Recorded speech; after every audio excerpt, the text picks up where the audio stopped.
Boa noite para você de casa. Agora o NTV News. Depois de suspensão, o Comitê Estadual determina o fim do toque de recolher e a proibição de reuniões familiares nas regiões em onda roxa. Mais 2 óbitos por Covid-19 são registrados em Patos de Minas.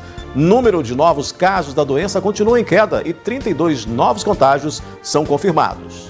O Conselho Tutelar alerta para as medidas que devem ser tomadas para amparar famílias venezuelanas em Patos de Minas. No Dia Mundial da Saúde, as ações promovidas para orientar sobre os cuidados que todos devemos ter, o que fazer para comunicar vazamentos na rede de água e como é feito o serviço de monitoramento pela Copasa. O RT vence a primeira fora de casa e conquista a segunda vitória consecutiva no Campeonato Mineiro.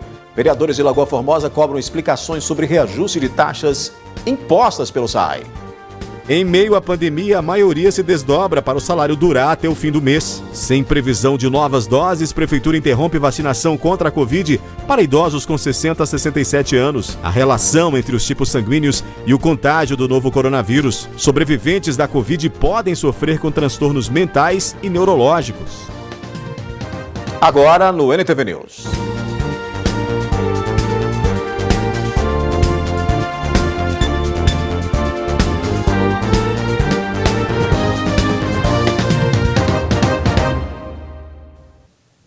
O Brasil está entre os países da América Latina que mais recebe refugiados da Venezuela. Uma constatação dessa estatística é o aparecimento de grupos de venezuelanos até no interior do estado.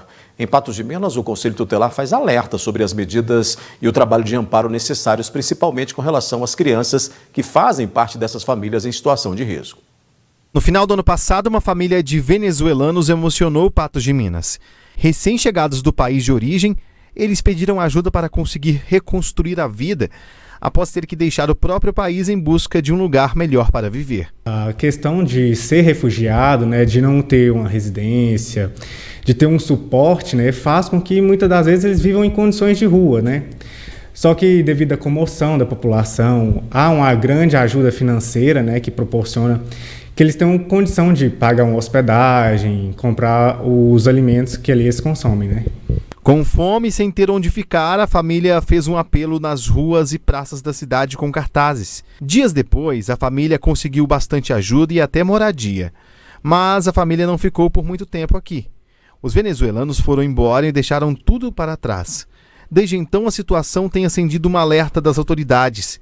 Segundo esse conselheiro tutelar, é preferível dar oportunidade ao invés de esmola.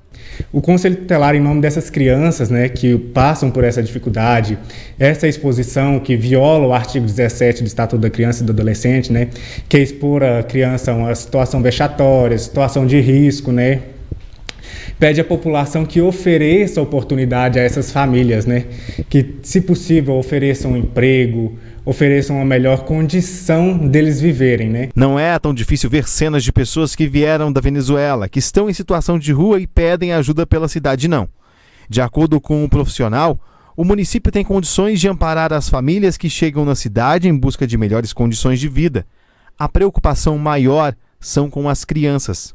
A partir do momento, que alguma família se encontra nessa situação de migração, de exposição, de risco, a prefeitura tem todo um sistema de rede que vai lá, oferece assistência social. Nós temos os CREAS, que vão lá, conversam, oferecem ajuda, apoio, alimentos, O CREAS hoje, há disponibilização de algumas marmitas e tudo mais. Hoje, o nosso país tem mais de 37 mil refugiados venezuelanos. Segundo o conselheiro tutelar, as pessoas podem procurar os órgãos de assistência social do município para pedir ajuda. A gente pede que, ao visualizar essa situação, nos informe, chame a polícia, a gente vai até eles, conversa, explica que aquela situação não é uma situação adequada para as crianças, ficarem ali expostas, perto de carros, atravessando rua e tudo mais, para que então a gente vá lá, converse, explique essa situação, explica os riscos que eles incorrem, perante a lei aqui no nosso país, e para que eles não venham a fazer aquilo de novo. 7 de abril é o Dia Mundial da Saúde e em meio a uma pandemia que não tem previsão de acabar, todos precisam se cuidar e muito. A PAI de Patos de Minas promoveu uma manhã de ações para a sanidade, com orientações de como devemos zelar pela nossa saúde. Logo pela manhã, o idoso que já está vacinado contra o coronavírus aferia a pressão. E adivinha? Estava tão boa que até parecia um jovem de 20 anos. Saudável. Você fica feliz com isso, né? Estou feliz. A dona Zumira, também de 90 anos, estava preocupada com a saúde. A diabetes até que estava um pouco alta, mas nada que um cuidado a mais não resolva. Está um pouquinho meia alta, sabe? Mas chegar lá na vazante, nós vai no postinho, vai cuidar dela direitinho. O seu Moacir e a dona Zumira vivem na terceira idade em plenitude. Isso quer dizer que cuidar da saúde, como eles fazem, pode ser o segredo para uma vida longa. Promover saúde física, mental e espiritual dos nossos colaboradores e também promover saúde para os nossos usuários, os nossos pacientes aqui da instituição e os seus responsáveis, né? A Semana da Saúde ela quer relembrar, recordar que é importante cuidar da nossa saúde. Numa época tão difícil que nós estamos vivendo, cuidar da saúde é fundamental. Além de monitorar as pessoas que já possuem algum tipo de doença pré-existente, os profissionais de saúde também querem descobrir se alguma pessoa que fez o exame aqui está com a pressão um pouco alta, com a glicose acima do permitido ou até mesmo acima do peso. Esses são fatores de risco para complicações mais graves da Covid-19. Observando isso agora de maneira preventiva, pode-se evitar muito o risco de internações. A prevenção do Covid precisa andar ao lado, da prevenção das comorbidades, porque um influencia no outro, Então hoje o nosso legado aqui é esse, Tentar mostrar para a sociedade que a gente precisa ter atenção com o Covid, mas não esquecer também das comorbidades pré-existentes. 7 de abril é comemorado o Dia da Saúde, uma data importante para lembrar que a saúde não é apenas física, mas social e emocional. Um dia importante para lembrar sobre a prevenção de doenças que podem ser descobertas e tratadas de maneira precoce. A saúde preventiva ela é paliativa, Ela é antes do cuidado, antes da doença se instalar, então ela é um cuidado. Tem coisas que fogem do nosso controle quando a gente pensa na Covid, contaminar-se ou não, a gente pode fazer o máximo possível, mas tem coisas que está no nosso controle. Por exemplo, cuidar da nossa saúde, cuidar da nossa imunidade, cuidar da nossa mente. São coisas que dependem de mim para que eu possa fazer e ajudar o meu corpo nesse tempo tão difícil. Tem que se cuidar, Depois do intervalo, em meio à pandemia, a maioria se desdobra para o salário durar até o fim do mês. E o que fazer para comunicar vazamentos na rede de água e como é feito o serviço de monitoramento pela Copasa?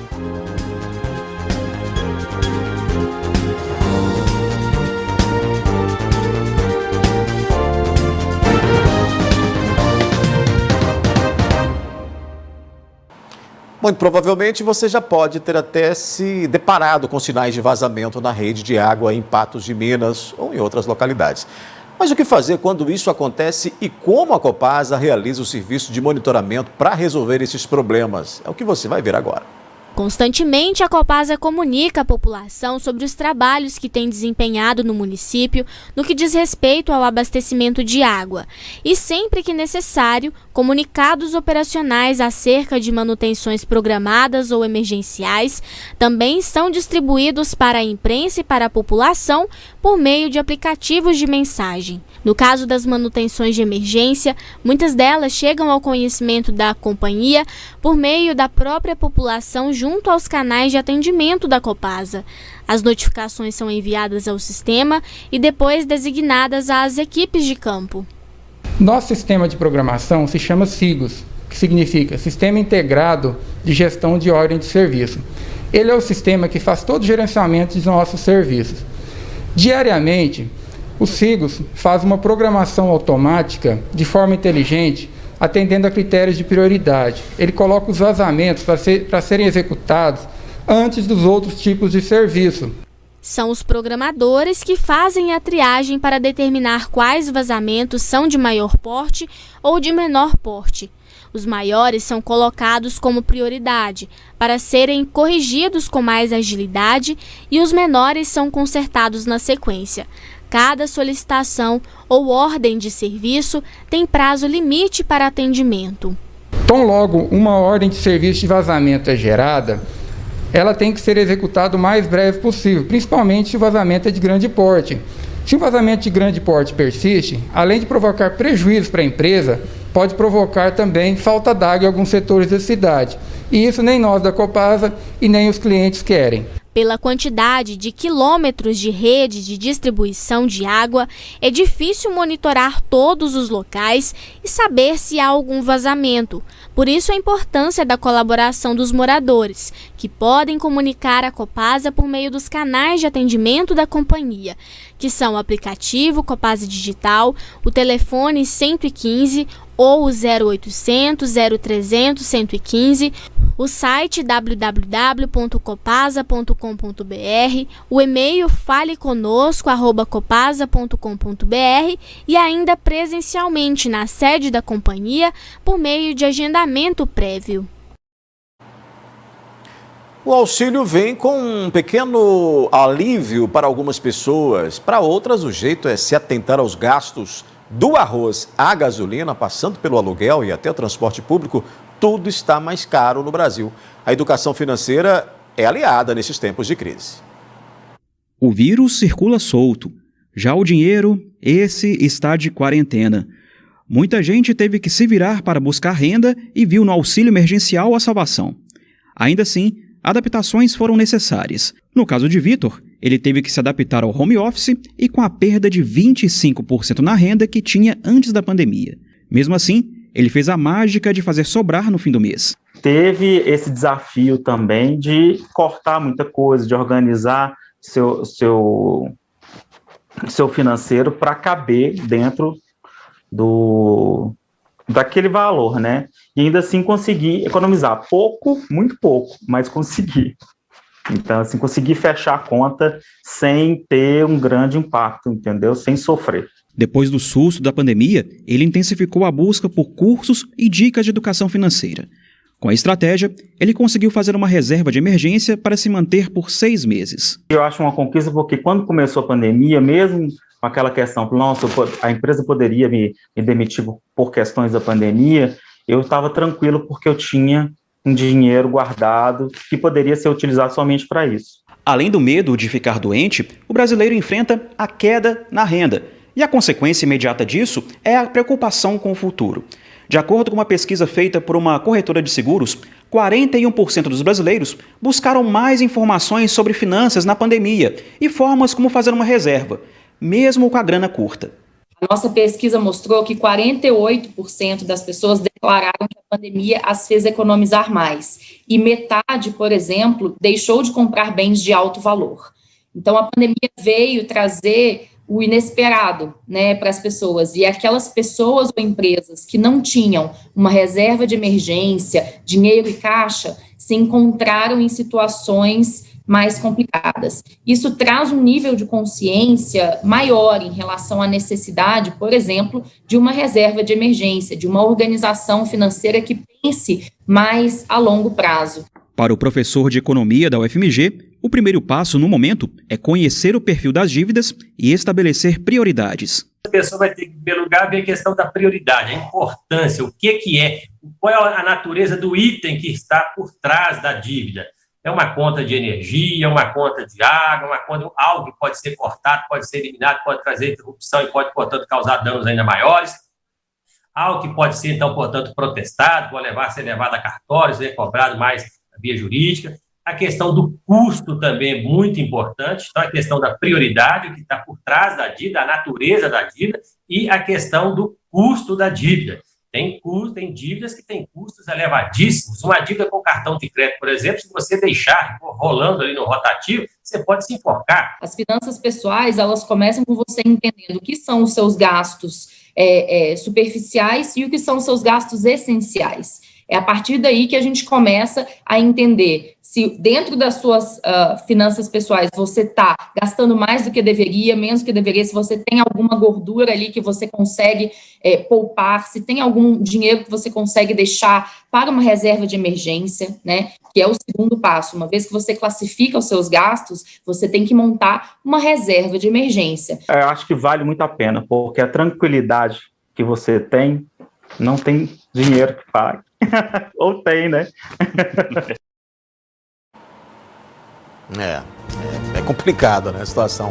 Até porque essa reserva de emergência foi algo assim que o planejamento para muitas famílias não possibilitou, né? Daqui a pouco aqui no News, vereadores de Lagoa Formosa cobram explicações sobre reajuste de taxas impostas pelo SAAI. O RT vence a primeira fora de casa, entra no G4 do Campeonato Mineiro e tem a segunda vitória na semana.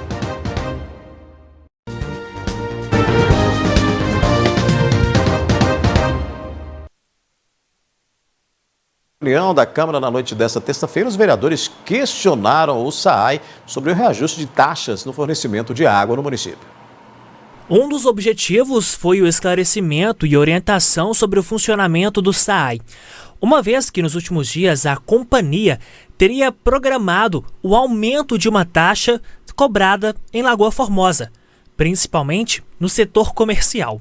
Para esclarecimentos, né, sobre tarifas, que a tarifa mínima, que é um questionamento da população sobre o gasto mínimo e sem estar usufruindo dos metros cúbicos que estão disponíveis. Então, esse esclarecimento dessas tarifas, juntamente às residências e ao comércio. Segundo Antônio Machado Filho, que é superintendente do SAAI, o reajuste já era previsto. Porém, no último ano, havia deixado de ser cobrado. Na verdade, não teve reajuste. O que aconteceu é que, ao longo do ano de 2020, por causa da pandemia, suspendeu os aumentos. O aumento que foi regulado pela agência reguladora, pela Arisb, devido à pandemia, depois uma portaria da superintendente e depois até 31 de dezembro pelo um decreto municipal. Então o que aconteceu? Quando eu entrei em janeiro, eu não quis dar continuidade à não cobrança disso, porque eu iria ter sérios problemas com o Ministério Público. Então deixou-se de cobrar, mas a tarifa já tinha. A expectativa é de que em breve o reajuste chegue nas tarifas. No ano de 2020, a agência reguladora colocou para ter um aumento de 6,59. Nós entregamos o PPI, que é o plano de investimento que a gente propõe ao longo desse biênio 2021-2022. O que a gente propôs de fazer é que venha o valor da tarifa. Então a gente acredita que nos estudos que eles estão fazendo, até meados aí de junho, a gente já possa estar com isso sendo aplicado. Esse reajuste foi necessário para que o SAAI faça o cumprimento dos gastos básicos, né? Que é manter o abastecimento de água, o mínimo, né, para toda a população. E então, através disso, tem gastos, né, de futuros investimentos, vai se fazer novos estudos para que essa tarifa volte para uma tarifa básica operacional e que você vai pagar o que vai ser gasto na sua torneira. Além disso, se tem preocupação com a falta de água em bairros de Lagoa Formosa. O Babilônia é o bairro que a gente sempre teve problema. A gente está fazendo uma nova ligação lá para ver se a gente supera esse problema e definido mesmo é que para a gente solucionar o problema do Babilônia e do Novo Horizonte, que é onde a gente tem mais problema, a principal coisa são reservatórios. Pelo que a gente está vendo, o nível das chuvas esse ano muito baixo. Eu acredito que sim, com certeza nós não vamos ter condições de melhorar a captação, o tratamento de água do que a gente tem hoje. Agora a gente fala de futebol. A URT foi até São João del Rei, onde na tarde desta quarta-feira encarou e venceu o Atlético pela 8ª rodada do Campeonato Mineiro. Esta foi a primeira vitória do Trovão Azul fora de casa nessa edição do estadual e o resultado colocou o time patense no G4. O dono da casa, o Atlético, rodou a bola desde a defesa em busca de um espaço no ataque. Cobrança de falta para a área, Renan Rinaldi saiu mal e quase criou uma oportunidade para o Atlético marcar, mas a defesa travou o chute de Christian. Cartão amarelo para Danilo aos 18 minutos após se estranhar com o Matheus. Galhardo lançou Alisson, mas Euler tomou a frente e sofreu falta do atacante do Atlético. Aos 18 minutos, Danilo, zagueiro do Atlético, e Matheus, atacante da URT, se estranharam e foram advertidos com cartão amarelo. Aos 36 minutos do primeiro tempo, Evair cobrou fechado com força, mas Ingros subiu e cabeceou para a linha de fundo contra o próprio gol. Já na prorrogação, nos 47 minutos da bola rolando, João Diego, atacante da URT, levou o cartão amarelo por falta em Alisson. Na retomada para o segundo tempo, aos 4 minutos, mais uma falta de Romário, volante da URT. Aos 7 minutos, um enxame de abelhas próximo ao banco de reservas do Atlético fez com que o jogo parasse. Os jogadores deixaram o local rapidamente. A bola voltou e a URT, aos 10 minutos do segundo tempo, marcou o primeiro gol da partida. Gol de Matheus, atacante da URT. Em um cruzamento de Bernardo, após escanteio na direita, Matheus subiu livre no meio e testou forte para o gol. Quem sobe?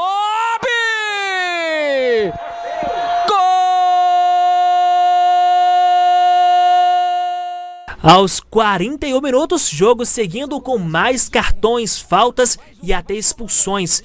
Na prorrogação, 51 minutos do segundo tempo, jogadores do Atlético e da URT discutiram e acabaram trocando empurrões. A arbitragem tentou controlar a situação. Renan Rinaldi, que é o goleiro da URT, acabou sendo expulso da partida. Os jogadores seguiram tentando marcar, mas aí já não dava mais tempo. O árbitro apitou e final de jogo. 1 para o URT e 0 para o Atlético. Estes são os primeiros 3 pontos da URT conquistados fora de casa desde o início do Mineiro Módulo 1 de 2021. Pois é, no Mineirão, o Atlético venceu o Pouso Alegre por 1-0 e segue líder isolado da competição. No Ronaldão, o Uberlândia derrotou a Caldense por 2-1. Coimbra e Cruzeiro jogaram no Independência, o jogo terminou agorinha, há alguns minutos, e a Raposa venceu por 2-0. O vice-líder América joga amanhã às 17h30 contra a Patrocinense no Horto. Ou seja, a tabela fica Atlético em primeiro, América em segundo, Cruzeiro foi a terceiro e a URT continua dentro do G4 na quarta colocação aí com 12 pontos. Portanto, a URT está no G4 do Mineiro até que a Tombense jogue, lá no dia 14 joga a Tombense, fechando todos os jogos dessa rodada. E aí a gente vai saber como é que vai ficar essa situação, até porque daqui para lá, fim de semana, já tem jogo novamente da URT. Em instantes tem a nossa análise da notícia aqui no News. Depois da suspensão, o Comitê Covid determina o fim do toque de recolher e a proibição de reuniões familiares nas regiões em Onda Roxa. Mais 2 óbitos por Covid-19 são registrados em Patos de Minas. E o número de novos casos da doença continua em queda e 32 são confirmados.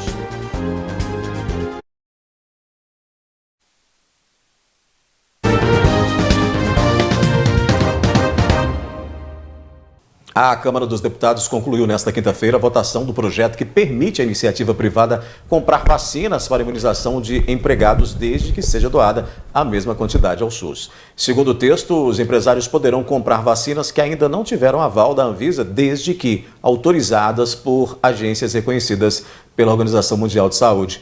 A proposta será enviada para análise do Senado. Vamos à análise da notícia com a jornalista Ludmila Bahia, que divide aqui a bancada conosco hoje. Ludmila, boa noite. Como vai, Odair? Boa noite. Boa noite a todos que acompanham agora o NTV News, a análise da notícia. Vamos discutir alguns assuntos de ordem também desta quarta-feira. A gente começou falando então de imunização, né, Ludmila? Temos aí essa decisão da Câmara, né? Já tinha uma sinalização para essa questão. Hoje a Câmara então concluiu aí esse processo aprovando e agora vai para a análise. Eu vi até que no seu programa você falou desse assunto, né, com relação a essa possibilidade da compra desses imunizantes. Como a gente avalia tudo isso neste momento?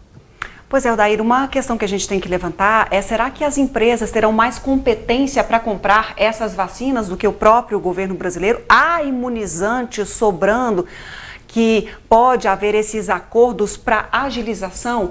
Até porque não tem como comprar outras doses senão as aprovadas pelos laboratórios já identificados e aprovados pela agência reguladora, a Anvisa, e é impossível um acordo paralelo, então tem que passar pelos próprios trâmites. A questão é essa: se há essa possibilidade de compra, porque o próprio governo federal não tem comprado esses imunizantes e disponibilizado às pessoas. A questão aí é que as empresas querem essas vacinas para imunizar os seus funcionários, e aí a ordem depende daquele calendário do Plano Nacional de Imunização, o PNI. Quem vai estabelecer a ordem é a própria direção, quem tem autoridade para distribuir é o proprietário, o dono daquela empresa. O que muda aí basicamente é essa questão, mas fica essa outra pergunta no ar, né? Se tem essa disponibilidade de imunizantes, por que não o governo federal não pode acelerar? O que a gente tem visto no mundo inteiro é uma briga aí por essas vacinas para acelerar esse processo. E uma questão que eu conversei com o gerente de inovação do Instituto Butantan, o patense Cristiano Gonçalves Pereira, há pouco no programa Espaço Feminino, é que é uma questão evidente: se o Brasil tivesse tratativas precoces aí no entendimento para a compra de imunizantes, a gente tinha hoje um quadro diferente também, com certeza melhor aí no Brasil, porque a gente sabe que é um processo que precisa e deve ser acelerado. Fala em imunização, Ludmila, a Prefeitura de Patos de Minas decidiu interromper a vacinação de idosos, pois não há doses suficientes para a aplicação da segunda dose, e seguir com o calendário para a aplicação da primeira. A gente tem um material para mostrar. Na segunda-feira não houve vacinação, pois não haviam doses em Patos de Minas. Havia estoque no estado, mas as vacinas só foram entregues 4 dias depois. A nova remessa chegou na segunda-feira. Na terça, o município convocou idosos de 68 anos para receberem a primeira dose, mas agora vai suspender a vacinação com a primeira dose entre os idosos, pois avisou que não tem imunizantes suficientes. O lote recebido essa semana pela Prefeitura de Patos de Minas servirá para a aplicação da segunda dose entre quem tem 74 a 78 anos e trabalhadores da saúde, imunizados entre 23 e 26 de março. Nós temos inclusive o calendário de vacinação, Ludmila, o Matheus vai colocar para a gente aí, que foi publicado pela Prefeitura no final da tarde de ontem e que mostra justamente essas datas aí, né? Daí os idosos que seguiam, estavam naquela expectativa pela primeira dose, vão ter que esperar mais um pouquinho aí por essa decisão da Prefeitura, porque a gente sabe que a gente tem uma proteção maior quando é tomada a segunda dose. Com a primeira, dependendo da vacina, qual seja, aí a gente tem um percentual de proteção. Quando toma a segunda dose, essa proteção aumenta mais, ou seja, ela garante aí uma imunização melhorada. Por isso aí a Prefeitura decidiu não continuar aplicando essa primeira dose, porque não tem imunizantes suficientes. E uma preocupação, até que nós conversamos também com o gerente de inovação do Butantan, o Cristiano Gonçalves, foi sobre essa entrevista do Carlos Eduardo Lula, que é o presidente do CONAS, ele é secretário de saúde do Maranhão também,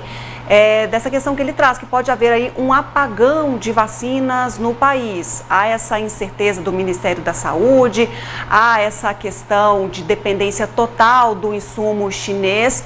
E o Cristiano disse, olha, apagão talvez não aconteça, mas há sempre mesmo esse risco por conta dessa dependência do insumo estrangeiro. Então, é um problema que pode ocorrer. Uma coisa que a gente tem que enfatizar aqui também, a pessoa tomando a primeira dose do imunizante, ela tomando posteriormente, um pouco depois dessa dose, ela não perde a proteção, que algumas pessoas podem ter dúvida, mas a gente sabe que tem a eficiência somente com a segunda dose. A Prefeitura informou também que espera a chegada de imunizantes no final de semana e na semana que vem retoma aí a imunização dos idosos conforme estabelecido. Ludmila, o Comitê Extraordinário Covid-19 decidiu nesta quarta-feira, e já era esperado, né, que a macro-região de saúde Triângulo Sul e as micro-regiões de São Gotardo, Montes Claros e Itaiobeiras devem avançar aí para a onda vermelha do Plano Minas Consciente. O Matheus colocou inclusive um mapinha na tela. Mas além disso, Ludmila, o comitê decidiu também alterar a norma que restringe a circulação de pessoas das 20 às 5 horas e proíbe reuniões familiares durante a onda roxa do Plano Minas Consciente, decretando o fim das duas medidas. Esta é uma suspensão que atende o acordo judicial que a gente inclusive mostrou aqui, né? Feito pelo governo de Minas Gerais na última segunda-feira, depois daquele questionamento de um deputado sobre a constitucionalidade destas medidas. O questionamento foi feito pelo deputado estadual Bruno Engler, que ingressou com uma ação popular sobre essas duas questões aí da onda roxa. E houve aí o entendimento do Gilson Lemes, presidente do Tribunal de Justiça de Minas Gerais, que pediu aí um acordo, uma mesa redonda entre o parlamentar, entre representantes do Comitê Extraordinário da Covid-19, o governador Romeu Zema, para decidir sobre essas questões. E o governo decidiu declinar sobre essas medidas restritivas e decretou o fim, portanto, do toque de recolher, dessa proibição da reunião de familiares. O que a gente tem que ficar atento, tanto quando a gente vê esse avanço aí de mais municípios com melhoramento nos números da Covid-19, não entregar ou não tomar as medidas adequadas com relação aos cuidados necessários numa pandemia, porque foi justamente o que a gente viu em diversos momentos quando houve esse progresso de ondas, quando a gente saiu, por exemplo, de uma vermelha, foi para amarela, foi para uma onda verde. Às vezes as pessoas confundem isso como que está tudo certo, que vamos continuar a vida como a gente tinha numa pré-pandemia. E não é bem isso, né? É um alvará que se dá por melhoria nos números. A gente, uma das questões que é avaliada até para conceder esse avanço, esse progresso no Minas Consciente, é a verificação da disponibilidade de leitos, de novos infectados dia a dia. Então, para que isso continue acontecendo, tem que ser uma vigilância constante. Pois é, Ludmila, o comitê decidiu também que, para compensar o fim da restrição de circulação de pessoas e da proibição de reuniões familiares, a norma que prevê medidas mais rígidas durante a onda roxa passa a proibir a retirada em balcão em todo o comércio não essencial das 20 às 5 horas da manhã. E assim, estabelecimentos como bares e restaurantes só poderão funcionar em formato de delivery nesse horário. Isso para as localidades que estão em onda roxa, o que não é nosso caso, estamos em onda vermelha. E além disso, os supermercados e padarias, por outro lado, terão o horário de funcionamento ampliado até às 22 horas para reduzir a circulação de pessoas no pico. Não estamos nessa onda, mas vale essa compensação que foi aí determinada então, né? Resta saber se haverá ou não, se será eficiente ou não, mas porque a gente são medidas diferentes aí, né? Vamos ver como vão se comportar as pessoas diante a esses mecanismos. Até porque a gente sabe que mesmo na onda roxa, muitos prefeitos não obedeceram às medidas restritivas e impositivas dessa fase do Minas Consciente. Vamos mostrar como é que estão os números, o comparativo entre hoje e ontem nos boletins, o Matheus vai colocar aí na tela, da Covid em Patos de Minas. Números de novos casos continuam em queda, viu, Ludmila? Foram mais 32 novos casos hoje, ontem 41.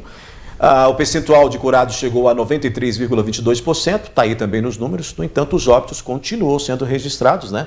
Foram mais 2 mortes contabilizadas, as duas são mulheres, né? Tinham aí entre 70 e 77 anos. E os falecimentos ocorreram nos dias 3 e 5 de abril, bem próximas às datas, né? Agora a gente já está tendo aí, depois daquele represamento de dados, nós temos aí mortes mais recentes sendo registradas.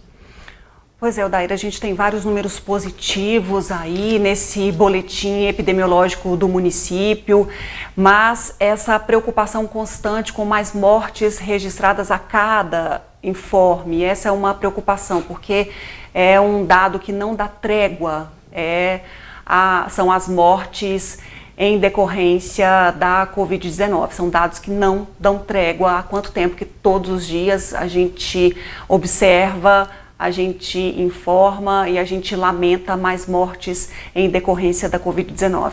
Ao passo que também a gente percebe aí uma diminuição de novos infectados dia a dia e que continue da mesma forma como a diminuição de casos ativos, é o que a gente acabou de falar.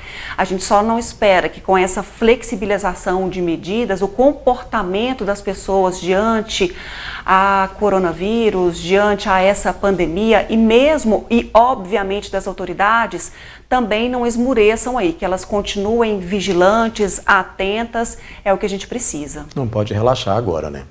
Comparativo, vamos fazer um comparativo da ocupação hospitalar, Ludmila, porque tem uma oscilação aí, ó, entre ontem e hoje. Se a gente for olhar aí, então a ocupação de UTIs oscilou para cima, né? Antes tínhamos 73, temos 86 hoje. Daí dessa questão da ocupação hospitalar é evidente, é uma questão que há quanto tempo também que a gente vê esses números, por mais que estejamos num processo de acostumar a eles, não é normal a gente ter aí capacidade extrapolada de atendimento. A gente sabe que se a gente tem 250% de ocupação de leitos clínicos, mais de 130% de UTI na disponibilização geral de hospitais públicos e privados, quase 110% de ocupação de leitos clínicos somente na rede pública, a gente sabe que os pacientes não têm sido atendidos de forma adequada, na estrutura preparada por aquele hospital. E olha só aquele número que a gente fala que oscila muito diante a ocupação, quase 87% ocupação de terapia intensiva na rede pública. Então esse percentual preocupa muito. Em Minas Gerais hoje são 650 pessoas desassistidas esperando leito de UTI e 883 mineiros esperam leito de enfermaria, ou seja, é grande o número de desassistidos em Minas Gerais.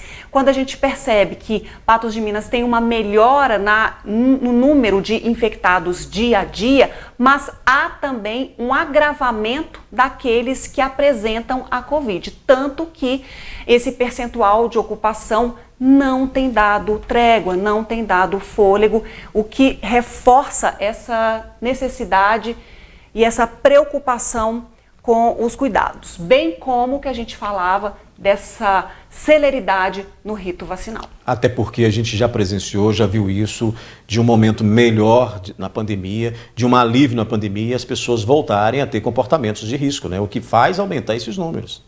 Exatamente, foi o que aconteceu lá em janeiro, a gente falou essa semana, a gente tinha lá no dia 13, foram 38 novos casos em 24 horas notificados, tínhamos bons números, na semana seguinte começou a aumentar, dia a dia foi o que aconteceu, a gente viu, né, explodiu fevereiro, março foi trágico, o mais letal de toda a pandemia em Minas, em Patos de Minas, na maioria das cidades do estado, no país também foi o mais letal e infelizmente a gente segue num mês de abril muito preocupante também. Minas hoje registrou 508 mortes no boletim epidemiológico, o maior de toda essa pandemia. Então a gente tem que ficar vigilante e em alerta sempre. Tem uma possibilidade de piora, né?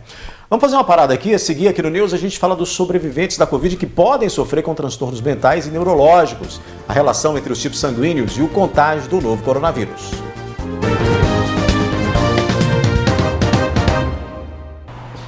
Agora um dado preocupante, né? Pessoas que tiveram Covid-19 podem desenvolver problemas mentais e neurológicos, é o que mostra um estudo feito com mais de 230 mil pacientes, a maioria deles norte-americanos.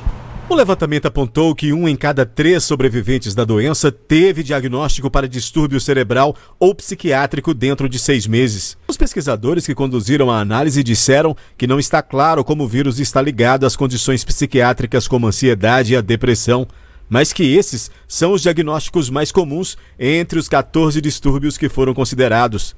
Casos de derrame, demência e outros distúrbios neurológicos após a Covid-19 são mais raros, segundo os pesquisadores, mas ainda assim são significativos, especialmente em pacientes que tiveram quadros graves da doença. Preocupação a mais, né, Ludmila? Em meio a uma situação tão dura, tão difícil, temos aí um pós-doença que pode provocar aí problemas neurológicos. Ou seja, a Covid não é brincadeira, não pode relaxar realmente. Não dá. Além dessa luta pela sobrevivência, muitas pessoas têm um agravamento enquanto estão contaminadas pela Covid, muitas também não têm poucos sintomas ou nem sabem que estão contaminadas, mas a gente sabe e é uma constatação que os casos graves aí é uma luta muito grande. E aí vem essa pesquisa endossando essas outras questões que os médicos têm que ficar atentos, que é para o pós-Covid, o que pode acontecer depois que a pessoa passa pelo processo ali de virulência e dessas consequências, monitorar o tempo todo, né? Então, é o tempo, a gente percebe que o sistema hospitalar é constantemente recrutado, não só pelo doente que está tratando da doença, bem como também nesse processo que pode acontecer diante a mais uma pesquisa que constata isso, dessas consequências, o que pode acontecer, as comorbidades desse vírus. É muito triste tudo isso que um vírus provoca, uma guerra. Nós estamos diante a um inimigo rasteiro. Sem prazo para terminar, né, essa guerra. Ludmila, por falar nesse assunto, são muitos os estudos a respeito da Covid-19 sobre como ela atua no organismo. Alguns apontam, inclusive, que determinados tipos sanguíneos podem aumentar as chances de contágio e outros estudos rebatem esta afirmativa. No início da pandemia, estudos apontavam que pessoas com tipo sanguíneo A teriam chances maiores de infecção pela Covid-19 e pacientes tipo O menor chance. Outros estudos tinham resultados diferentes. Mas afinal, o que a ciência sabe sobre a relação entre tipos sanguíneos e Covid-19? A medicina ela é feita mais ou menos assim, são feitos sempre vários estudos em situações diferentes, em países diferentes, em populações diferentes, estudos avaliados por pessoas diferentes, então tem várias formas e só depois que já tem um montante é que começa a fazer comparações para ter alguma coisa definitiva, tá? Então isso está numa fase muito inicial e infelizmente as pessoas estão tomando qualquer relato, qualquer estudo como verdade absoluta. Um dos estudos divulgados em março mostra que o coronavírus aparenta ter forte preferência em se ligar à proteína que só o tipo sanguíneo A tem, particularmente aquelas presentes nas células respiratórias nos pulmões. O experimento demonstrou conexão direta entre o tipo sanguíneo A e o SARS-CoV-2. E é uma evidência adicional de que alguns tipos sanguíneos podem estar associados com um risco maior de contrair a doença. O médico patologista, no entanto, ressalta que são muitos estudos preliminares e nenhuma confirmação concreta. Portanto, o importante ainda é manter os cuidados de prevenção à doença com as medidas já previstas pelos ramos da ciência.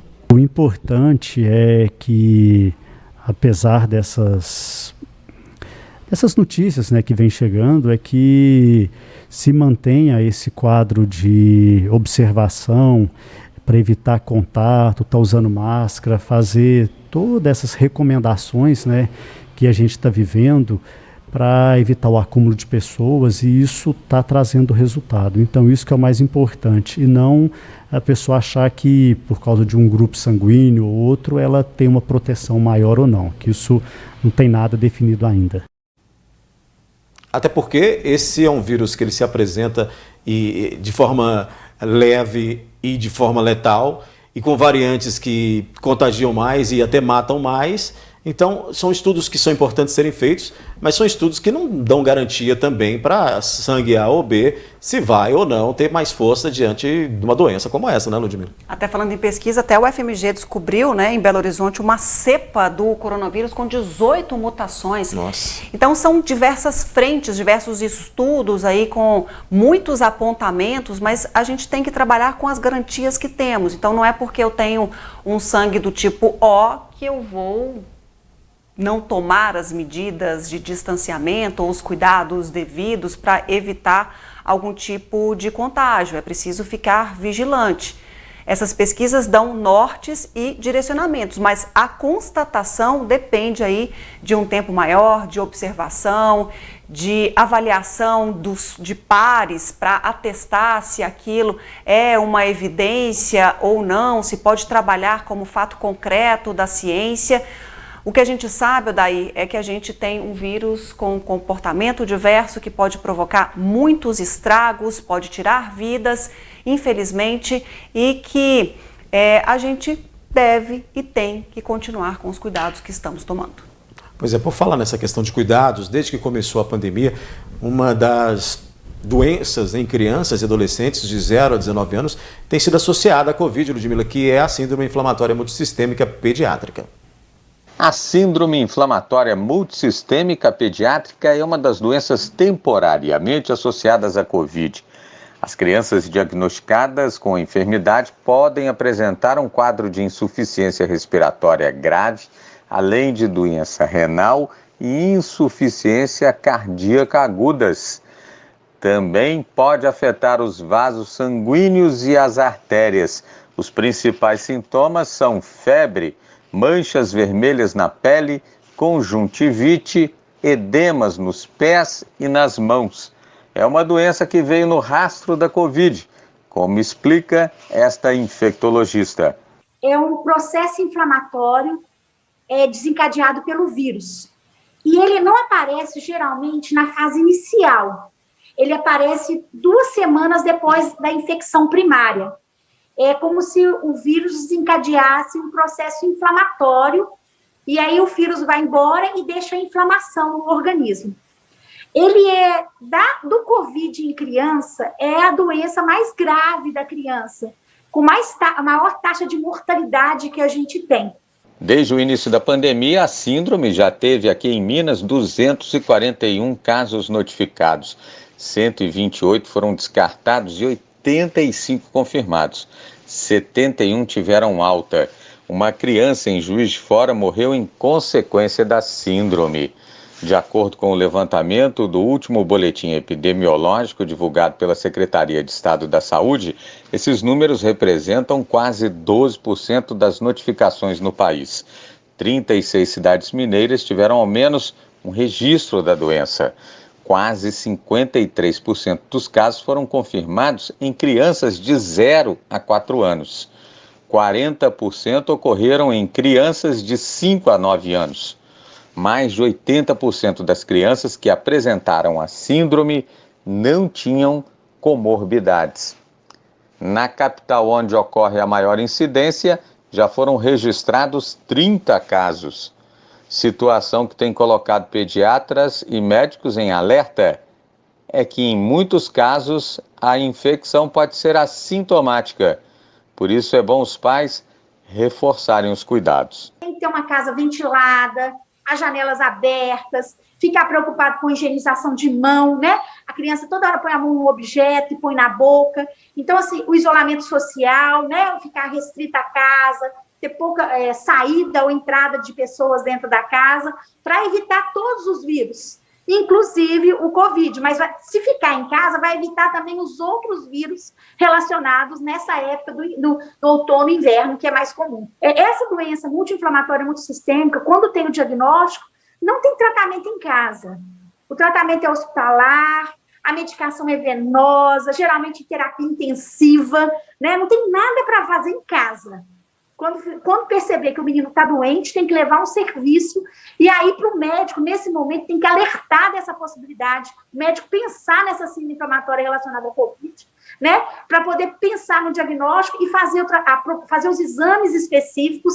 Entre eles, é muito importante a avaliação cardiovascular, um ecocardiograma vai direcionar bem o nosso raciocínio, tá? E esse tratamento não tem nada em casa, esse tratamento tem que ser suportivo dentro de hospital. Esse é um alerta importante, Ludmila, até porque é uma síndrome relacionada à Covid-19, pode estar relacionada, já matou uma criança e tem várias pessoas que foram infectadas com casos descartados, mas com muitos casos, pelo menos 80 casos aí em Minas, que foram confirmados por essa síndrome, atingindo crianças, né, de até 9 anos de idade aí sendo acometidas por esse problema. há outros tantos também sendo investigados, e aquela questão de pensar que as crianças passam ilesas, cai por terra, até porque a gente já teve um óbito em Minas Gerais confirmado, há outros investigados também, e o cuidado vale para todo mundo. Obrigado, Ludmila. A gente finaliza então aqui mais uma análise da notícia. É isso aí. Muito obrigada a todos pela audiência, pela companhia.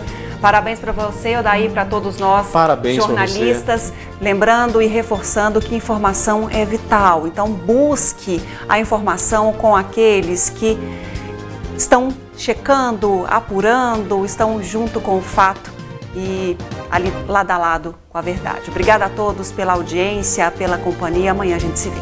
Parabéns a todos esses heróis do jornalismo aí que trabalham dia e noite sem parar, né? Então, felicidades. O dia do jornalista é aquele dia que a gente fala, a pauta está sendo colocada em ordem. Até amanhã. Voltamos a nos encontrar às 19 horas em nova edição aqui do NTV News.